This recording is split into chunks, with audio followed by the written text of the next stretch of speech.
হয়েছিল। কি অহংকার না! দেখো জগতে আমি 5 বছর বয়সী, আস্তে আস্তে আস্তে এত কথা বলছো কেন?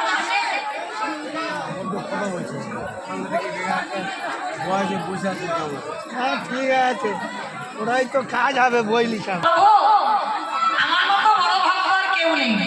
তুমি দেখেছো আমি 5 বছরে তোমার কৃপা লাভ করতে পেরে গেলাম, তাহলে আমার মতো বড় ভক্ত তুমি আর জগতে দেখাতে পার? 5 বছরে তুমি কৃপা পাওনি। ধ্রুব মহারাজের হাতটা ধরে বৈকুণ্ঠপতি নারায়ণ বলছে, চলো আজকে আমি তোমাকে সকাল সকাল একটা জিনিস দেখাই। এইবার ধ্রুবের হাতটা ধরে এনেছে, এনি বাবা বিশাল বড় একটা পাহাড়। পাহাড়ের কাছে গিয়ে ধ্রুবকে দেখাচ্ছে, ধ্রুব ভালো করে চেয়ে দেখো, এই যে বিশাল বড় পাহাড়। তা ধ্রুব মহারাজ বলছে, ঠাকুর সকাল সকাল তুমি আমাকে পাহাড় দেখাতে এনেছো? বলে, ধ্রুব আমি তোমাকে পাহাড় দেখাতে কৃষ্ণ কৃষ্ণ কৃষ্ণ কৃষ্ণ কৃষ্ণ হে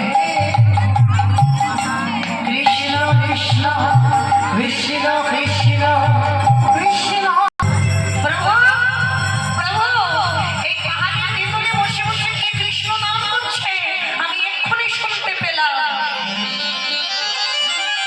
ভগবান ধ্রুবের হাতটা ধরে বলছে, ধ্রুব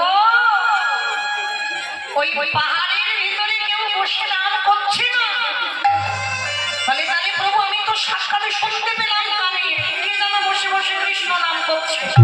বলে, না ধ্রুব ভালো করে লক্ষ্য করে দেখো, নিখুঁত করে ওই পাহাড়টা কি দিয়ে তৈরি হয়েছে। ইট বালি সিমেন্ট মাটির কোনো স্তূপ নয়। ভালো করে ধ্রুব মহারাজ গিয়ে নিখুঁত করে লক্ষ্য করলো, ওই পাহাড়টি হাড়ের পাহাড়। একটা মানুষের হাড় গুছাতে গুছাতে হাড়ের পাহাড় তৈরি হয়েছে।